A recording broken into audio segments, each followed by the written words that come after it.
Goran Šehovac, predsjednik Skupštine Opštinske boračke organizacije Iliđanski borac, rekao je da je zaključak za održavanje posebne sjednice na kojoj bi se razmatrao status radnika iz Republike Srpske u javnom radio-televizijskom servisu BiH jednoglasno podržan, te da se tiče i pitanja servisiranja BHRT-a.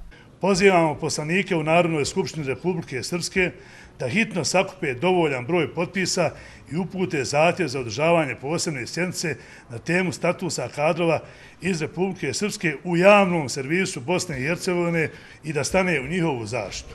I da se dogovore po pitanju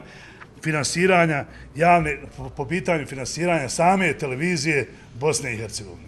To jedino se može riješiti u Narodnoj skupštini.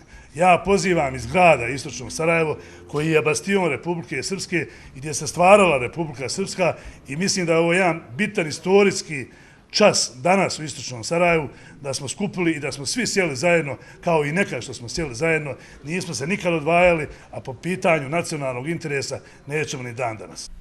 Šehovac je naglasio da BHRT svojom politikom razgrađuje Bosnu i Hercegovinu, a u stvari bi trebalo da poštuje konstitutivnost naroda, ali pojedinci koriste samo neke lične benefite, a ne bave se nacionalnom zaštitom interesa. Ja sam ponosan čovjek danas kad sam skupio sve političke partije u Sarajevsko-romanijskoj regiji koje participiraju na ovim prostorima, znači inicijator je bila boračka organizacija i pozvala je sve političke partije zajedno sa poslanicima u Narodnoj skupštini. Nije nas niko izbjegao, svi su došli na ovaj sastanak, ko nije mogao da dođe na vrijeme se javio, poslao svoje izaslanike. U svakom slučaju, šta nam je ovdje najbitnije, da su svi došli, a prioritetno da su tu poslanici u Narodnoj skupštini sa ovih prostora prema kojim će ići ovaj zaključak sa današnje sjednice.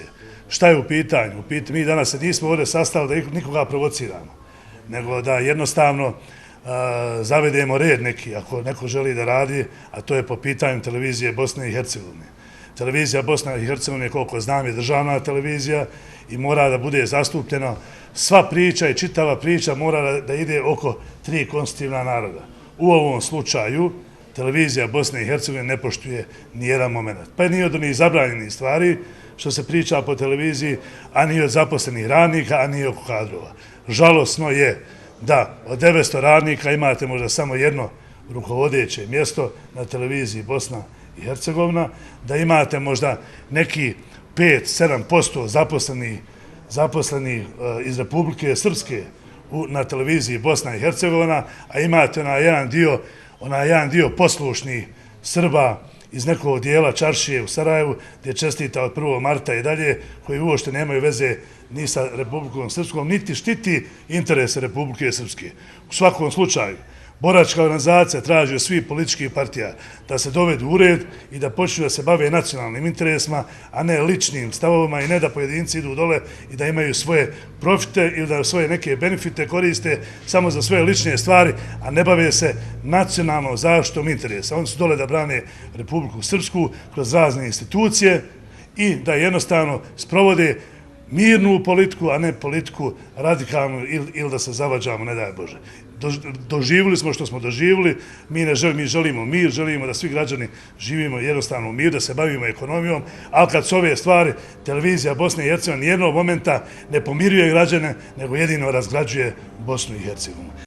Sastanak političkih partija iz Istočnog Sarajeva o statusu radnika iz Republike Srpske u javnom radio-televizijskom servisu BiH organizovan je na inicijativu Opštinske boračke organizacije Iliđanski borac.